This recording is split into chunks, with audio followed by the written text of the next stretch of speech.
Sumeton. Perkenalkan, kami dari kelompok 2. Perkenalkan, saya Gede Dundunawan Saputra. Saya dari Etawati. Saya Madina Nadi Supriyadewi. Di video kali ini kami akan membuat tutorial membuat Banten Pejati. Happy watching.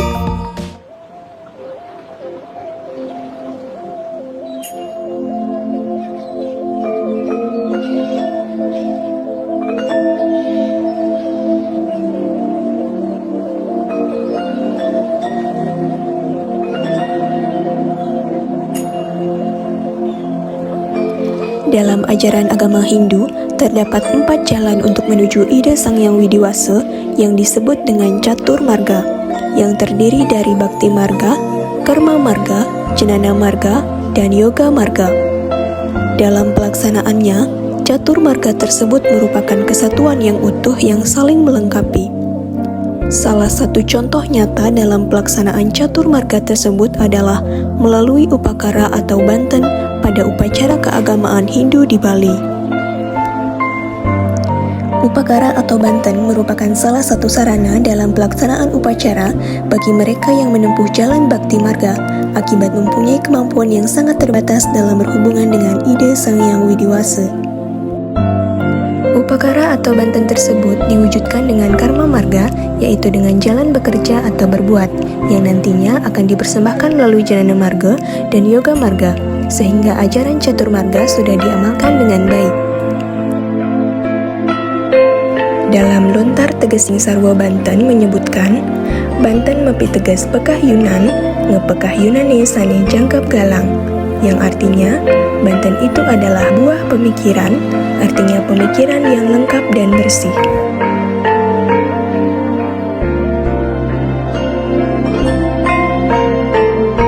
Banten merupakan wujud dari pemikiran yang lengkap didasari dengan hati yang tulus ikhlas.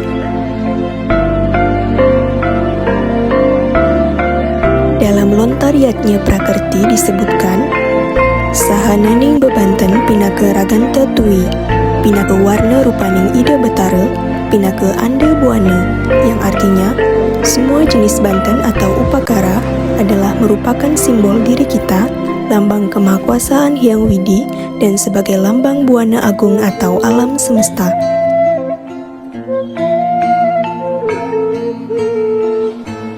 Salah satu jenis banten yang sangat sering dipergunakan dalam upacara keagamaan Hindu di Bali adalah banten pejati.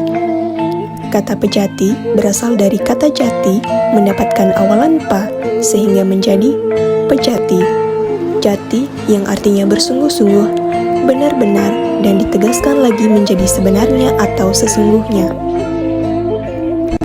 Banten pejati merupakan sarana upacara yang terdiri dari beberapa banten lainnya yang merupakan satu kesatuan sebagai sarana untuk mempermaklumkan tentang kesungguhan hati akan melaksanakan sesuatu dan berharap akan hadirnya ide Sang Hyang Widiwasa dalam wujud manifestasi sebagai saksi dalam upacara tersebut dengan tujuan agar mendapatkan keselamatan.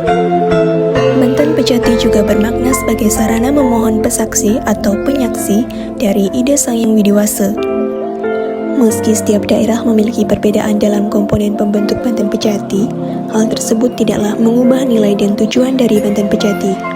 Perbedaan itulah yang menjadikan keunikan budaya kita yang beragam. Banten pejati diaturkan kepada Sang Hyang Catur Lokopala, yaitu beras kepada Sang Hyang Iswara, daksina kepada Sang Hyang Brahma, ketupat kelanan kepada Sang Hyang Wisnu, dan ajuman kepada Sang Hyang Mahadewa.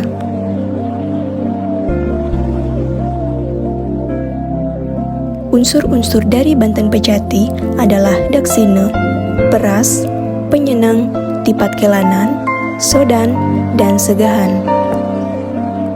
Yang pertama adalah daksina.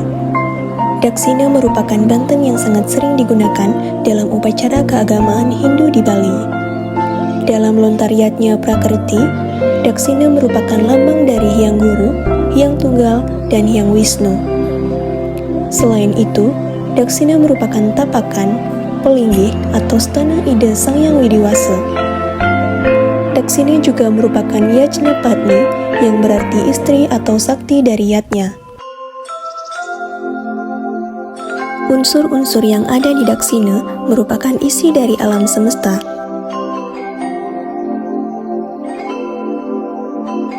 Yang terdiri dari serembeng atau bebedogan atau wakul Daksina.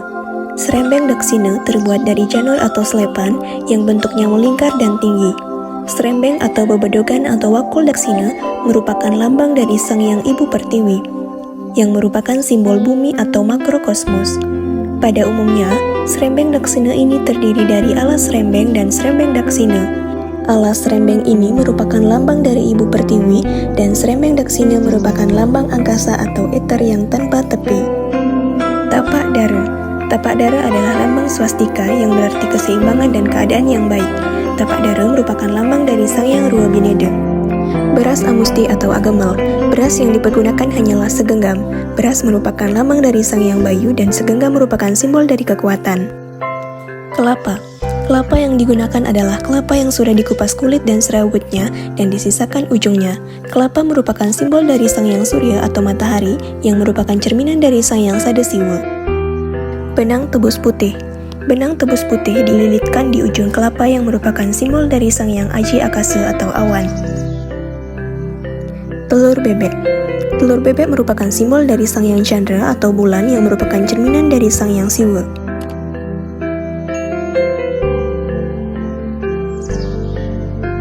Kegantusan. Kegantusan merupakan simbol dari Sang Hyang Indra. Selain itu, kegantusan juga merupakan simbol Jiwatman. Pangi. Pangi merupakan simbol Sang Hyang Siwa Baruna atau Boma dan juga merupakan simbol Sarwa Pala atau buah. Tingkih atau kemiri. Tingkih merupakan simbol dari Sang Hyang Teranggana atau bintang yang merupakan cerminan dari Sang Hyang Paramasiwa.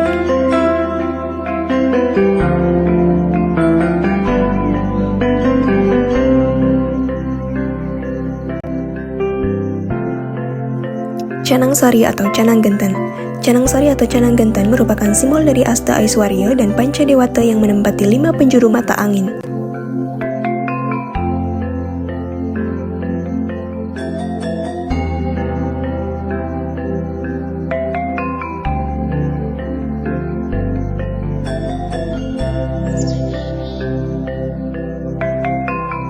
Yang terakhir adalah sesari sebagai lambang saripati dari karma atau pekerjaan atau dana paramita.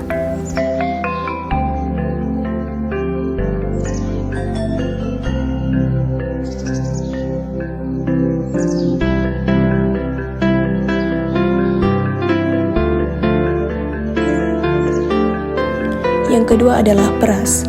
Peras berisi 2 buah tumpeng merupakan lambang lingga atau gunung, disertai dengan nerarasmen memakai kojong umat tabuan atau kojong rangkap atau perangkat sebagai lambang triguna, yang masing-masing berisi sambal sebagai simbol Rajasika, ulam berupa telur teri, udang sebagai lambang Tamasika, dan kacang saur, mentimun, kemangi, dan terong lambang dari satuan. Selain nerasmen, berisi pula jajan dan buah-buahan yang memiliki makna hasil dari perbuatan. Di atasnya memakai sebuah sampian peras atau sampian metangga atau bertingkat merupakan permohonan lahir batin melalui catur marga. Sampian peras dilengkapi dengan porosan, bunga, kembang rampe, dan miik-miikan. Secara umum, peras berfungsi sebagai mengesahkan sesuatu karena kata peras yang berarti sah atau resmi. Kata peras juga diidentikan dengan kata prasida yang berarti berhasil. Dalam lontariatnya Prakerti, peras merupakan lambang dari Sang Hyang Triguna Sakti. Demikian juga halnya dalam penyelenggaraan Pemerline Banten, disebutkan peras sebagai pemulihan hati, artinya kembali ke hati. Yang ketiga adalah penyeneng. Penyeneng merupakan lambang dari Dewa Trimurti, sesuai dengan mantra menghanturkan penyeneng. Yang keempat adalah sodan atau ajuman atau rayunan. Sodan ini menggunakan alas berupa ceper atau taladan atau tamas. Di atas alas tersebut berisi 2 buah pena yang merupakan lambang dari danau dan lautan atau purusa dan pradana. Terdapat pula rerasmen yang alasnya dapat memakai celemik ataupun ceper kecil. Sodan ini berfungsi sebagai bentuk suguhan kehadapan ide Sang Hyang Widiwasa. Selanjutnya adalah tipat kelanan. Tipat kelanan adalah ketupat nasi yang berjumlah 6 buah yang diikat 2 dengan menggunakan alas berupa tamas. Tipat ini diletakkan melingkar dengan ujung ikatannya berada di tengah dan disusun dengan tangkai sebagai tempat garam dan telur. Tipat kelanan ini merupakan simbol pembersihan dan penyucian terhadap satripu.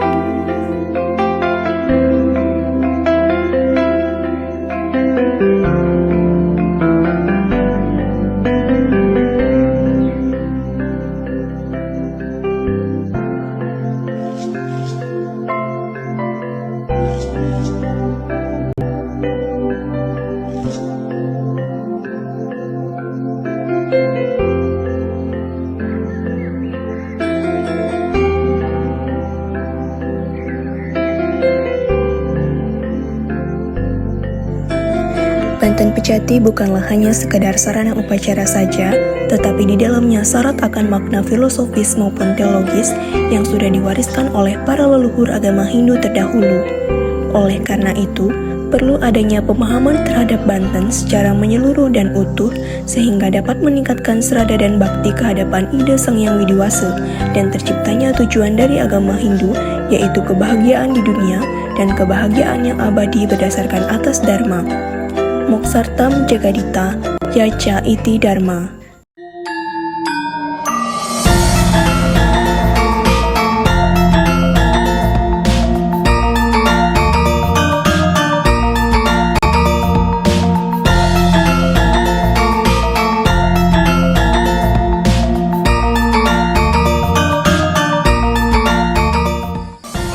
Sekian tutorial membuat Banten Pejati dari kelompok 2. Semoga bermanfaat.